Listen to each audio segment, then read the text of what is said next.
to see, are they showing the same sort of patterns across tasks of different demands or of similar demands, right? And that gives us more of an idea of is this a deficit? Is this a benefit here, right? Is this truly their movement signature?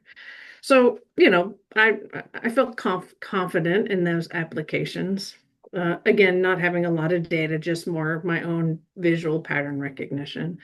But then there was a couple of times early on in this, and looking at athletes, I had a few of the USA women's volleyball players come in, and they were coming in because they had had an injury.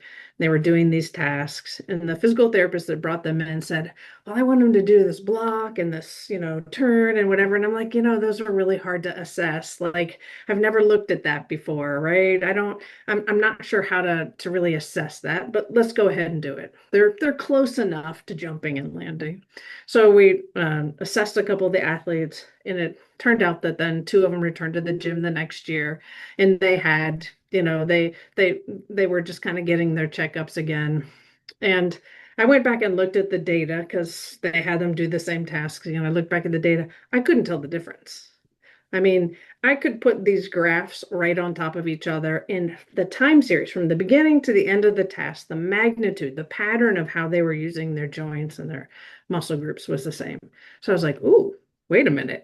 This is capturing something. This is capturing something about